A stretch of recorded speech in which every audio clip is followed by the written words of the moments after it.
नमस्कार, एबाकस नेपाली ट्युटोरियलमा तपाईलाई स्वागत छ। हामीले एबाकसमा गर्दैछौं भाग। यो भागको दोस्रो एपिसोड, पहिलो सिरिजको दोस्रो एपिसोड, जहाँ हामीले संख्यालाई एक संख्याले मात्र भाग गर्दैछौं र यो 6 वर्षदेखिका बच्चाहरूले गर्न सक्छन्। भागको बेसिक रुल हेर्नु भएको छैन भने, आधारभूत नियम जुन मैले एक्सप्लेन गरेको छु त्यो हेर्नु भएको छैन भने यहाँ आएर फेरि बुझ्नु न, त्यसकारणले पहिला सुरुमा त्यो हेरेर आउनुस्। र पहिलो भागमा मैले सिकाएँ प्योर नम्बरलाई कसरी भाग गर्ने तरिका, र आजको टेक्निक छ रिमेनिङ डिभिडेन्ड, बाँकी रहने संख्या। र आजको सबभन्दा पहिलो प्रश्न छ 32 लाई हामीले 2 ले भाग गरेर हेर्छौं। बेसिक नियम अनुसार जाउँ। पहिला सुरुमा हामीले स्थान लिनुपर्ने हुन्छ। स्थान लिनको लागि के गरिन्छ त, मार्क्ड रड, यो हो मेरो चिन्ह लगाएको रड, मार्क्ड रड 2 को स्थान हुन्छ। अब स्थान लिनको लागि यसमा दुईटा संख्या छ, भाग खाने संख्या दुईटा छ, भाग गर्ने संख्या एउटा छ। 2 मा 1 घटायो भने 1 आउँछ भनेपछि हाम्रो स्थान 1 हुन्छ। चिन्ह लगाएको रड 2 को स्थान हो, यो हो 1 को स्थान। अब हाम्रो प्रश्न 3 र 2 यहाँ चढ्छ। प्रश्न यहाँ चढाइसकेपछि अब हामीलाई यहाँ हेर्नुपर्ने जरुरी छैन। अब भाग गर्ने संख्या, भाग खाने संख्या एबाकसमा छ। र सबभन्दा पहिलो रडमा हामीले औंला राखौं। 3 लाई 2 ले भाग खान्छ कि खाँदैन? खान्छ। कतिचोटि खान्छ? एकचोटि खान्छ। अब हामीलाई आन्सर चढाउनु पर्यो। देखाएको रड भन्दा 2 रड यतापट्टि हामीले 1 चढाउँ। 2 एकाने कति? 2 हो। 2 मात्रै हामीले घटाउने। यो घटाएपछि अब हामीलाई औंला चेन्ज गर्नुपर्ने हुन्छ। यहाँ भन्दा अगाडिको भागमा प्योर नम्बरलाई गरेका थियौं हामीले, जहाँ चाहिँ नि पुरै संख्या घट्थ्यो, बाँकी रहदैन थियो। तर यहाँ चाहिँ नि 3 थियो पहिला सुरुमा, हामीले 2 घटायौं, 1 बाँकी रह्यो। हामीले औंला चेन्ज गर्यौं। अब यो कति हुन्छ त? 1 र 2 ले कति हुन्छ त? 12 हुन जान्छ। यहाँ मिस्टेक गर्नु हुँदैन। यो अब 12 हुन्छ। अब 12 लाई 2 ले कतिचोटि खान्छ? 6 चोटि खान्छ। 6। अब यो देखाएको औंला भन्दा 2 एउटा रड यतापट्टि हामीले आन्सर चढ्ने हो। 6 2 छक्का। अब कति घटाउने? 1 र 2 12 घटाउने। प्रश्न सकियो। जति पनि देखिन्छ अब यो हाम्रो आन्सर हुन्छ 1 अनि यो 6 16 हाम्रो आन्सर हो।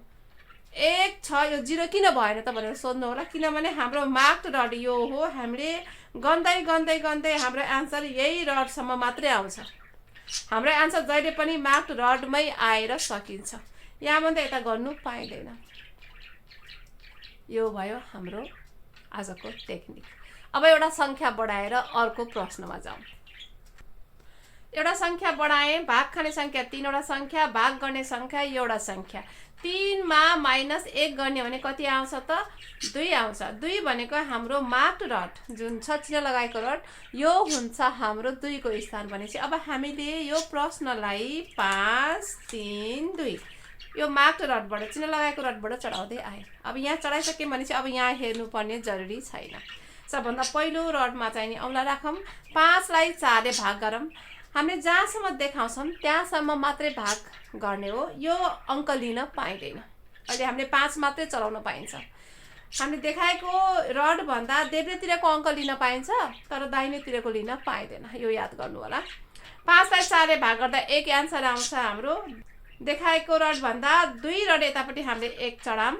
4 एकाने 4। यो रडबाट हामीले 4 घटाउने। हामीसँग 5 छ भनेपछि 4 घटाउन के गर्नुपर्छ त? पहिला 1 जोडेर 5 लाई घटाउने हो। हामीले 4 घटायौं। अब एकचोटि घटाएपछि हामीले अब औंला चेन्ज गर्नुपर्छ। पहिलाको रडमा अब 1 छ। हामीले यो औंला सारे पछाडि यहाँ बाँकी, अघिको बाँकी 1 छ, यो 1।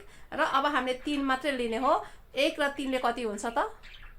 13 हुन्छ। यहाँ फेरि 4 नभन्नु होला नि। 1 र 3 ले कति लेखिन्छ? 13 भनेपछि 13 मात्रै। अब यो लिन पाइँदैन। मैले अघि भने देखाएको रड भन्दा देब्रेपट्टिको चलाउन पाइन्छ, तर देखाएको रड भन्दा दाहिनेपट्टिको चलाउन पाइँदैन। हामी अझै यहाँसम्म आइसकेका छैनौँ। त्यसकारणले अब 13 भयो। 13 लाई 4 ले कतिचोटि खान्छ त? 3 चोटि खान्छ। यो देखाएको रड भन्दा 2 रड यतापट्टि आन्सर चढाउँ। 4 3 कति त? 1 र 2 12 घटायौँ। चेन्ज गरौँ। अहिलेको 12 बाट 1 बाँकी यहाँ छ, र यहाँनिर चाहिँ छ हाम्रो 2। सरी, मेरो लाइट अफ भयो। अब 1 र 2 ले 12 लिउँ। 12 लाई 4 ले कतिचोटि खान्छ? 3 चोटि खान्छ। देखाएको रड भन्दा 2 रड यतापट्टि हामीले आन्सर चढाउँ। 4 3 12 बनाऊ। 1 र 2 12 हामीले घटाउँ। हाम्रो प्रश्न सकियो।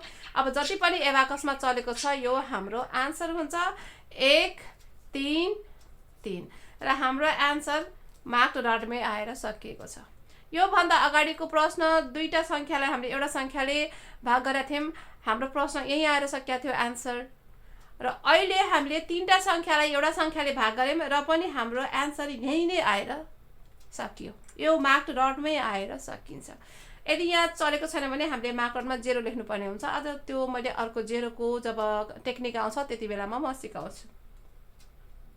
भनेपछि अब अझै एउटा संख्या बढाएर अर्को क्वेशन पनि गरी हेरौँ न त हाम्रो एन्सर मार्क्ड रडमै आउँछ कि आउँदैन त, हैन? एउटा संख्या बढाएर लियौं, चारवटा संख्यालाई एउटा संख्याले भाग गरेर हेरौँ। यो 4 माइनस यो 1 संख्या गर्दाखेरिमा हाम्रो आउँछ 3। चिन्ह लगाएको रड 2 को स्थान भनेपछि यो हुन्छ 3 को स्थान। यहाँबाट हामीले हाम्रो प्रश्न चलाउनु पर्ने हुन्छ 5 5 4 अनि 0। ठीक छ। अब हामीले यहाँबाट हिसाब गरौँ। सबभन्दा सुरुको रडमा औला राखौँ। 5 लाई 4 ले कति पटक जान्छ? 1 पटक जान्छ। भनेपछि हामीले यो रड भन्दा 2 रड यतापट्टि एन्सर चलाउने हो। 4 एका नै यहाँबाट 4 घटाउनु पर्यो। यता 5 मात्रै छ। 4 घटाउन के गर्ने त? 1 जोडेर 5 लाई घटाउने। चेन्ज गरौँ। अब यो अघिको 1 बाँकी छ। अब यहाँ छ 5। अनि 1 र 5 ले कति हुन्छ त? 15। यहाँ 6 भन्नु पाइदैन। यो 1 र 5 ले 15 लेखिन्छ। यो पनि 15 हो। अब 15 लाई 4 ले कतिचोटि जान्छ? 3 चोटि जान्छ। त्यो भन्दा 2 र यतापट्टि हामीले आन्सर चढायौं। 4 तिया 12 घटाउने हो। 1 अनि यहाँबाट 2 घटाउने। यो 5 बाट 2 घटाउनलाई 3 जोडेर 5 घटाउने। चेन्ज गरौँ। अब 3 र 4 34 दिनुपर्ने हुन्छ।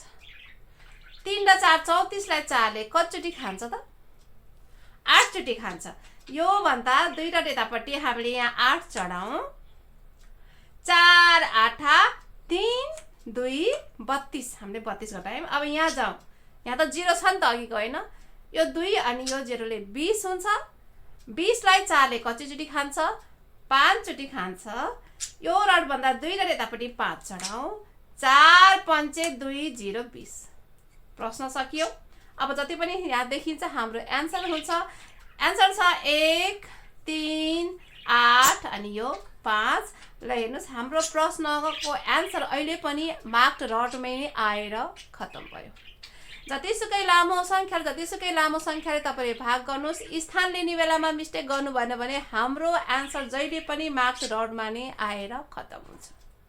यो हो एबाकसमा भाग गर्ने तरिका। टेक्निक नम्बर 2 रिमेनिङ डिभिडेन्ड, बाँकी रहने संख्या। जस्तै हामीले एउटा 5 लाई भाग गर्दाखेरिमा यहाँ 1 बाँकी रहेर यो 1 यतापट्टि आयो नि। अनि 1 र 5 15 भयो नि। यही नै आजको टेक्निक थियो। अर्को एपिसोडमा अर्को टेक्निक लिएर आउने छु। भाग गर्नुको लागि घटाउ आउनुपर्ने जरुरी हुन्छ। मल्टिप्लिकेसनको लागि जोड आउनुपर्ने जरुरी हुन्छ। यदि एबाकस सिक्नुहुन्छ भने बिगिनर लेभल एक्सरसाइजबाट सुरु गर्नु, जहाँ मैले टेक्निक नलगाइकन जोड घटाउ गर्ने तरिका सिकाएको छु। त्यसमा पर्फेक्ट भइसके पछाडि अब बल्ल जानुस् टेक्निक लगाएर जोड घटाउ गर्ने तरिका। 18 वटा एपिसोड मैले पोस्ट गरिसकेको छु, 18 वटा टेक्निक सहित। त्यस पछाडि मल्टिप्लिकेसन सिक्नुस् अनि त्यस पछाडि भागमा आउनुस्। यो नेपालमा खासै यसको शिक्षा छैन। म चाहन्छु कि सबैजनाले चाहिँ यो सिकुन्। मेरो छोरीको प्रगति हेर्नु चाहनुहुन्छ भने फेसबुकमा गएर रिल चेक गर्नुस्, युट्युबमा गएर सर्ट्सहरू पनि चेक गर्नुस्। एक्सरसाइज अरू पनि चाहिन्छ भने फेसबुक पेजमा गएर सबैले चाहिँ कमेन्ट गर्न सक्नुहुन्छ या फिर डाइरेक्टली मेसेज पनि गर्न सक्नुहुन्छ। सबैले मैले इनबक्समा, तपाईँको इनबक्समा मैले सिधै प्रश्नहरू पठाइदिन्छु। कुनै पनि जिज्ञासा छ मेसेज गर्नुस्, इमेल गर्नुस्। युट्युबको भिडियोमा सायद तपाईँले कमेन्ट गर्न नसक्नुहुला, किनभने सबै भिडियोहरू मैले किड्सको लागि सेट गरेर राखेको हुन्छु। सिक्दै गर्नुस्, सिकाउँदै गर्नुस्। यो भिडियो बनाउँदाखेरिमा जति पनि मेरो 2टा चराहरू छन् एकदम धेरै साउन्ड गर्छन्। यिनीहरू भनेको त मान्दैनन्। अब भनेर बुझ्ने कुरा भएन।